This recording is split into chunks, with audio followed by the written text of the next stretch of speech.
It's me, the big guy. You're watching Cardboard Meditation, and you have come to the YouTube channel featuring all the fun you can handle from 1970. We're going to take a look at the next 15 cards in the Kellogg's 1970 3D set right after this. Hey, baseball fan. Time for a little self-care and a few minutes of cardboard meditation. Welcome to the show that features some of baseball's oddest stories and the cardboard slabs that document them. Find peace and joy through baseball cards with your host, the big guy. Now, back in the first video, I explained that the cards, after opening, had a tendency to curl and then sometimes crack. And I have read a lot of conflicting comments about how to preserve them, of keeping them flat, keeping them in top loaders, keeping them pressed down. I cannot endorse any of those. I've tried most of them, and my cards, a lot of them cracked, most of them curled. So I am going to tell you all this because as I show you the cards, I have put them inside a multi-point top loader, a big, thick top loader. And that way it keeps the card flat so you can see it. Because if it was coming to you curled, you wouldn't be able to see it very well. And they already look kind of blurry because that's the nature of the cards. They had that background that's blurry and a much more sharper photo out front just to give it that three-dimensional look. So I just want to let you know that. So if you're going to collect them, and I suggest you do, I do. They're easy to collect. They're fun to collect. They're cheap. So, but keep in mind, they do crack and they do curl. I've got a set of cards that I put in plastic pages back in the 70s. Very few of them have cracked. But when I say a few of them, there was cracking. So I can't advocate putting them in plastic because it doesn't work all the time. Okay, let's get busy right now with the very first card of today's 15-card series, and it is number 31, Randy Hundley. And back in the day, he was regarded as one of the best defensive catchers of his era. He went on to play 149 games in 1966, which broke Mickey Cochran's 41-year-old major league record for most games played by a rookie catcher. And I used to love to watch the Cubs on WGN as a kid. We used to get that here in Michigan, and we would watch all these day games, and Randy Hundley was always on, and I just loved watching him. And he set a National League record for most home runs hit by a rookie with 19. Hundley caught 2 no-hitters in 1972, Burt Hooton on April 16th and Milt Pappas on September 2nd. And you see, one of a handful of guys that caught 2 no-hitters in one season. Not a lot of catchers did that. Burt, I just got a glance at the back of his card. His real name is Cecil Hundley. But we always knew him as Randy. All right, another legendary ball player right here. Second year of his cards. He was a rookie the year before. This is number 32, Reggie Jackson. He hit 563 career home runs and was an American League All-Star for 14 seasons. He won 2 Silver Slugger Awards, the AL Most Valuable Player. I can't remember when he did that. I think it was 1973. 2 World Series MVP awards and the Babe Ruth Award in 1977. He additionally holds the record for the most career strikeouts by a batter. That's got to be challenged these days. Everybody that strikes out, I think Mr. Schwarber for Philly might be quickly approaching that record. His father, Martinez Jackson, who was half Puerto Rican, was a second baseman for the Newark Eagles of the Negro League Baseball League. In fact, his middle name, I think, is Martinez, Reginald Martinez Jackson. Okay, next one up, the newest Hall of Famer. Just named to the Hall of Fame, him and Dave Parker. Card number 33, Crash, as he was known, or the Wampum Walloper, because he was from Wampum, the city of Wampum in Pennsylvania. He attended Wampum High School, where he, along with his brothers Hank and Ron, despite their prowess in basketball, had to prioritize baseball to make sure that maybe they could all get together and buy their mom a house later on in life. Hank became an outfielder for 3 teams in the American League, while Ron briefly played first base in 1972 with the Cardinals.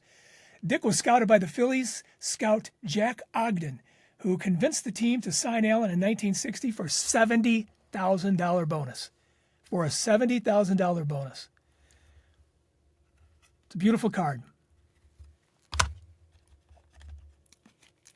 Got a broadcaster here. That's the kind of the way I knew him, but I know he played baseball because he played for the Cardinals, who played against my Detroit Tigers in 1968.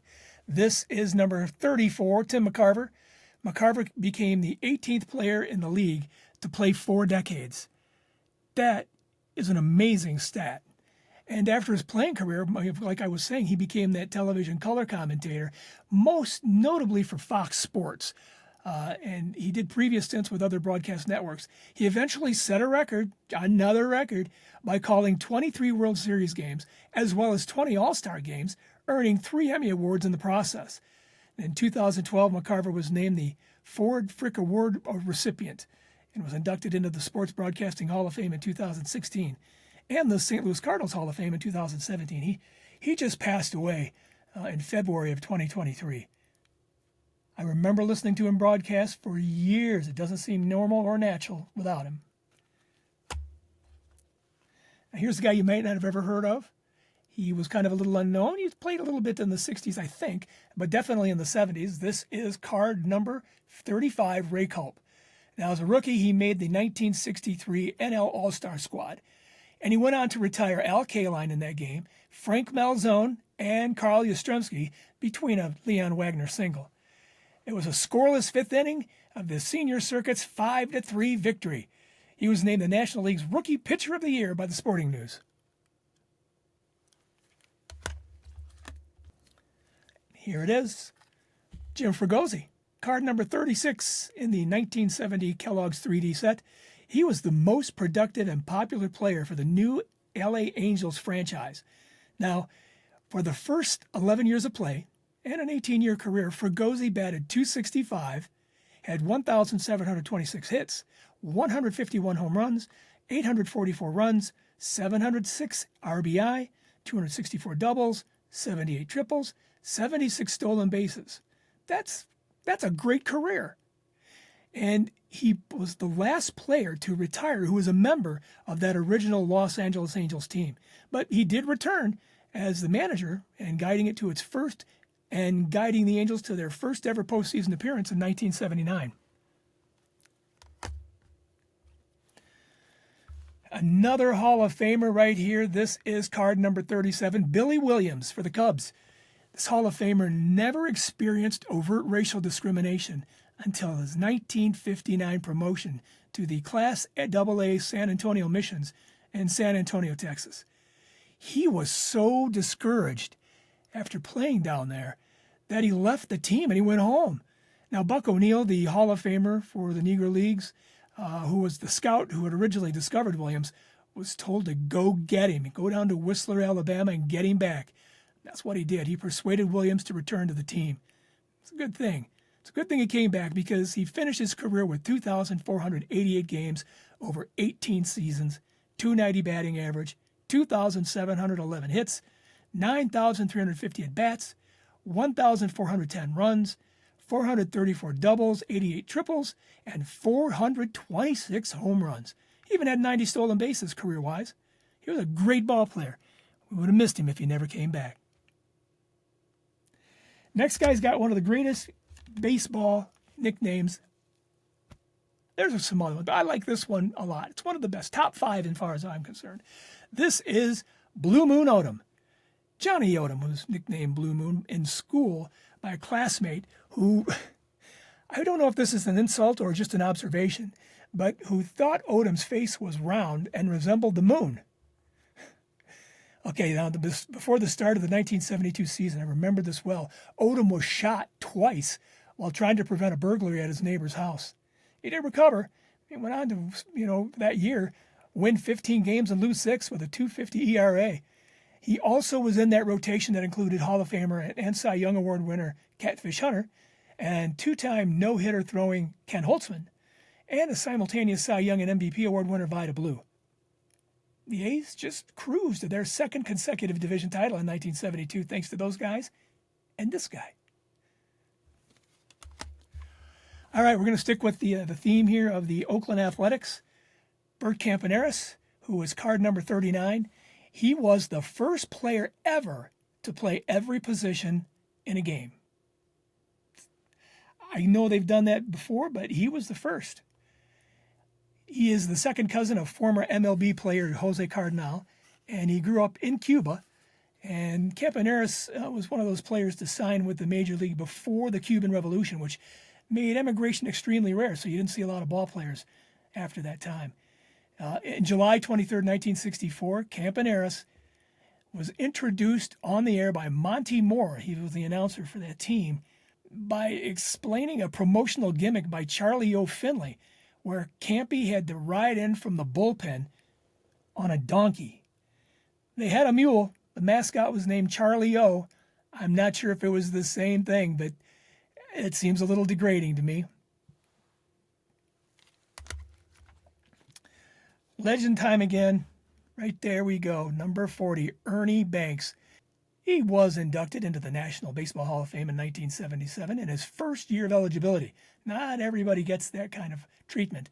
And he was named to the Major League Baseball All-Century team in 1999, was awarded the Presidential Medal of Freedom by Barack Obama for his contribution to sports. Of course, we know him for that famous quote. He says, "We've got the setting, sunshine, fresh air, and the team behind us. So let's play two." Next ball player, number 41. This is Chris Short. Chris ranks fourth among Phillies pitchers all time in wins with 132. Fifth in games appeared in 459. Third in games started with 301. 19th in complete games with 88. Fourth in shutouts with 24. Fourth in innings pitched with 2,253. And fourth in strikeouts with 1,585. Keep in mind, he's fourth among Phillies, and that's a team with a legendary history of great pitchers. Steve Carlton, Robin Roberts, Jim Bunning, Roy Halladay, Roy Oswalt, Aaron Nola, and he's the fourth amongst those guys. Chris Short. Got another Hall of Famer here. There's a lot of Hall of Famers in this set, a lot of them. Card number 42, Ron Santo. He was an all-star for 9 of his 15-year career. He led the NL in triples at one time, in walks 4 times, and in on-base percentage 2 times. He batted 300 or more and hit 30 more home runs 4 times in his career, and was the only third baseman in Major League Baseball history to post 8 consecutive seasons with over 90 runs batted in, and that was from 1963 to 1970. Oh, and he's also a Gold Glove winner for 5 consecutive seasons. Ron Santo, I loved listening to him on WGN as an announcer. He was amazing. Just a lot of flavor from this guy back during those early 70s. I just enjoyed him a lot. Speaking of the Cubs, here is the shortstop. Second baseman. I'm sorry. Yeah, second baseman for the Cubs. He got the job after second baseman at the time, Ken Hubbs, died in an airplane crash in 1964. He stayed in that position for 9 more seasons. He led the National League in assists during his rookie year. He also led the league 5 times in fewest strikeouts per bat. Hall of Famer again. This is card number 44, Lou Brock. He once held the Major League record for most stolen bases in a single season and in a career. He led the NL in stolen bases for 8 seasons. He's also in the 3,000 hit club, and he led the NL in doubles and triples in 1968 and singles in 1972. An amazing ball player. Played against my Detroit Tigers in 1968 and just about beat him single-handedly by hitting and running. Okay, this is going to be the last card in this video of 15 cards. This is Larry Heisel. In a spring training game for the Minnesota Twins on March 6, 1973, Heisel was Major League Baseball's first designated hitter. That's right, it was a minor league game. But nonetheless, this was the guy who got the ball rolling, and they haven't looked back. And 5 at-bats, he hit 2 home runs, one of them a grand slam, and had 7 RBIs. So he made that position that was newly started look pretty good. All right, that's the 15 It's the third video of the 15 cards that represent the 1970 Kellogg's 3D cards. I've got 2 more videos to go, 30 more cards. Keep watching. I've got some really cool Hall of Famers coming up for you. And, if you're not really enjoying happiness right now, if something's got you down, if something just got you dragging around, which is kind of easy to do during the winter months, especially this time of year, bring happiness to yourself by getting involved in baseball cards. You can do it. They're everywhere now. Baseball cards equal happiness. Talk soon. Cardboard meditation helps set your mind right. Thank you for watching. Show us your appreciation by clicking the like and subscribe button. Ring the bell while you're at it so you'll know when we upload a new story.